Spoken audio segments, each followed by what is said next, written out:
বন্ধুরা, আমি আজকে নীলিমা কুকিং শো থেকে বানাতে চলেছি লোটে মাছের চপ। আমি এখন এই গ্যাস ধরিয়ে দিচ্ছি,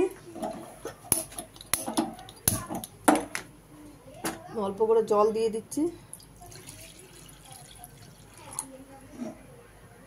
মাছটা কেটে রেডি করা হয়েছে, এর থেকে আমি অল্প করে লোটে মাছ দিয়ে দেবো, দিয়ে আমি ওটাকে চপ বানাবো। গরম জলে ভাপিয়ে আমি কাঁটাটাকে ছাড়িয়ে তারপর আমি সব মশলা দিয়ে মাখিয়ে এটাকে চপ বানাবো। এই যে আমার হয়ে গেছে ভাপানো, এইবার আমি এটাকে নিভিয়ে দিলাম গ্যাস। এবার আমি জলটাকে ছেঁকে ঠান্ডা হয়ে গেলে কাঁটা বেছে নেব।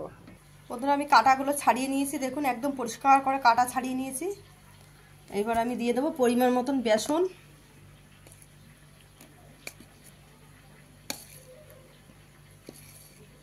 চার চামচ বেসন দিয়ে দিলাম। এবার দিয়ে দেবো হাফ চামচ রসুন বাটা, দিয়ে দেবো হাফ চামচ আদা বাটা। এবার আমি এই যে পেঁয়াজ কুচি পরিমাণ মতো রেখেছি আর লঙ্কা কুচি দিয়ে দিচ্ছি।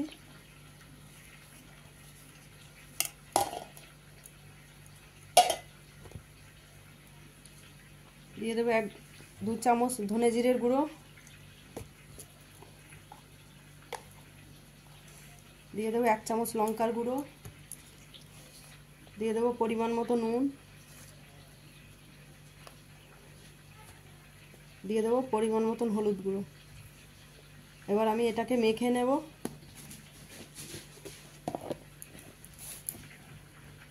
বন্ধুরা, আমার মাখা হয়ে গেছে। এইবার আমি কড়াই বসিয়ে তেল বসাই, এবার ভাজতে শুরু করি। বন্ধুরা, আমি তেল বসিয়ে দিচ্ছি, তেল গরমও হয়ে গেছে। এক করে এবার ছাড়তে শুরু করলাম চপগুলো। অনেকে তো গোটা গোটা করে, আমি কাটা ছাড়িয়ে ভাপিয়ে একদম চপ একদম ভেঙে গুঁড়ো করে মেখে বানাচ্ছি। সবাই তো এক ধরনের করলে ভালো লাগে না, ওই জন্য এক একজন এক এক ধরনের করলে ভালো লাগে।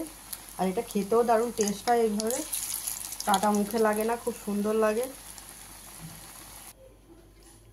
দেখুন বন্ধুরা, আমার হয়ে গেছে বড়া তৈরি। এটাকে বলে তোমার এটা হচ্ছে লোটে মাছের চপ। এরকম আমি বাড়িতে নতুন করে নতুন রেসিপি আপনারা এরকম বানিয়ে খেয়ে দেখতে পারেন। নীলিমা কুকিং শো ইউটিউবে সাবস্ক্রাইব, লাইক, কমেন্ট, শেয়ার বেশি বেশি করে দেবেন। আর ফেসবুকের বন্ধুরা আপনারাও লাইক, কমেন্ট, শেয়ার করে দেবেন। আর নীলিমা কুকিং শো বলে পেজ খোলা আছে, সেখানে আপনারা ফলো করে লাইক, কমেন্ট, শেয়ার বেশি বেশি করে একটু করে দেবেন। বন্ধুরা একটু শেয়ার করে দেবেন, একটু শেয়ার করে চারিদিকে ছড়িয়ে দিন আমার ভিডিওটাকে।